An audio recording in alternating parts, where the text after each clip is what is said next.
السلام علیکم ورحمۃ اللہ وبرکاتہ۔ ناظرین، استقبال ہے آپ کا ہمارے چینل الاخبار میڈیا پر۔ ناظرین، جیسا کہ دیکھا جاتا ہے مدارس اسلامیہ میں سال کے اختتام پر ختم بخاری شریف کی تقریب کا انعقاد کیا جاتا ہے۔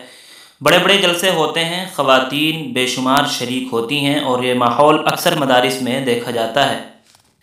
چند گنے چنے مدارس ہیں جہاں پر ختم بخاری کی تقریب تو دور، ختم بخاری کے وقت کا بھی پتہ نہیں چل پاتا کہ کب ختم ہوگی۔ اسی کے متعلق شیخ الاسلام حضرت مولانا مفتی محمد تقی عثمانی صاحب مدظل العالی صدر وفاق المدارس العربیہ پاکستان کی ایک رائے سامنے آئی۔ وہ فرماتے ہیں کہ ختم بخاری کے بارے میں مجھے اس بات کا خدشہ ہے کہ کہیں یہ بدعت و عرس کی شکل اختیار نہ کر جائے۔ اس میں پیسے خرچ کیے جاتے ہیں، بڑی بڑی دعوتیں ہوتی ہیں۔ بعض مدارس کے بارے میں معلوم ہوا کہ وہ باقاعدہ پیسے جمع کرتے ہیں، چندہ جمع کرنے کے لیے اشتہارات بنا کر سوشل میڈیا پر شیئر کر دیتے ہیں۔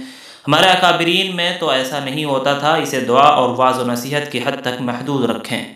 ناظرین، مروجہ ختم بخاری کی تقاریب کے متعلق آپ کی کیا رائے ہے؟ کمنٹ باکس میں ضرور لکھیں، ویڈیو کو لائک اور شیئر کر دیں۔